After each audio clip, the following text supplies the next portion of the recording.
Introducing the African Diaspora News Channel app, your gateway to stories that's overlooked by the corporate mainstream media. At African Diaspora News Channel, we cover stories that don't receive mainstream attention, and we serve as the voice to the global Black community.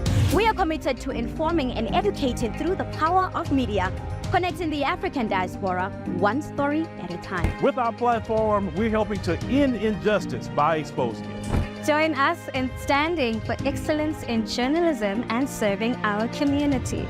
Download the African Diaspora News app today. As it stands, I do not know what Nigerian leaders are doing. Are they backing up corruption or not? Are they backing up terrorism or not?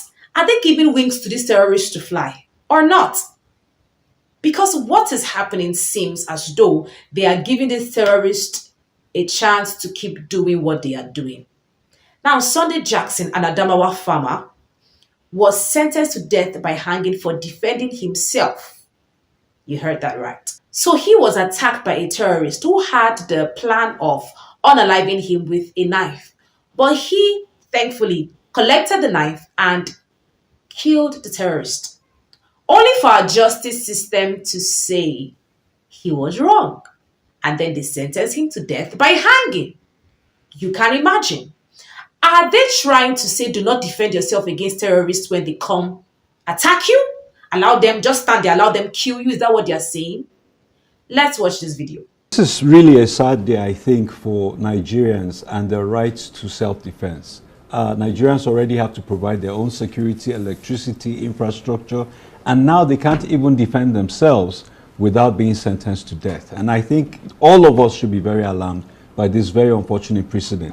In February of 2021, we read in the news about Jackson's death sentence just as we're coming into Nigeria. So we flew to Yola and I met with his counsel.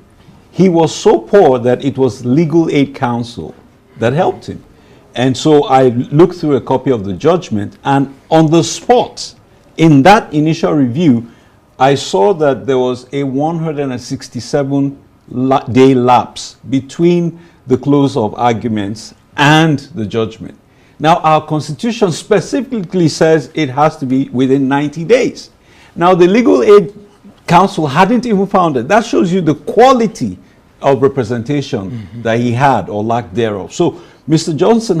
Jackson has been failed at every possible level by the system. And but couldn't you adduce that argument at the Supreme Court? Well, so here's the thing. So I was initially working with the Legal Aid Counsel to prepare an appeal. I traveled back to the US. When I came back, his counsel had changed. And so a group that I'm affiliated with had taken over, and I knew the chap with that. So I reached out to him and drew his attention to this fact. And he also had marshaled other facts and, threw them all in.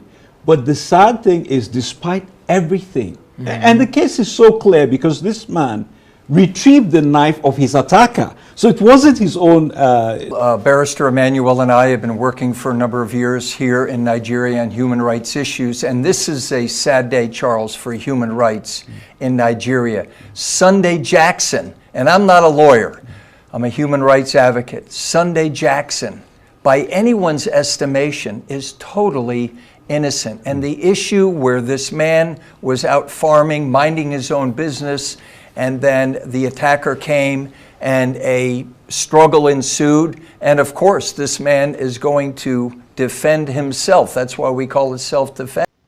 We are grateful for those lawyers who have come stand by Sunday Jackson to demand justice for him. Imagine what they said. Nigeria justice system failed Sunday Jackson. They do not provide security. They do not provide what they are supposed to provide. Yet you defend yourself and they want to sentence him to death. Can you imagine? The Enugu women who came out to protest the brutality of these guys. I mean, they violate these guys, they are ladies, they violate the women in Enugu State and insert a stick into their area. Yet they did not do anything. These women protested. They came out, sat on the floor, protested, but nothing was done. And now a man protected himself, defended himself against terrorists. And the only thing you think about is hanging him. Well, the Christian Association of Nigeria has condemned the act and has said Sunday Jackson is going nowhere. So I'm grateful everyone is now looking into this. Hopefully, nothing will happen to him. Yes. What do you think about this? Because it's a very, very disturbing story. This goes to show that it's as if our government, our leaders are promoting these terrorists. Keep doing what you're doing. Yes. Because when the terrorists see that the guy that killed our brother, our fellow terrorist, has been sentenced to death, they will come back to that community to do worse. That's the simple truth. They will do worse tomorrow. What do you think about this story? Comment below and do not forget to share, subscribe, and turn on your notification button. And for Nigerians, do not forget to keep noising these abroad. Sunday Jackson must be released.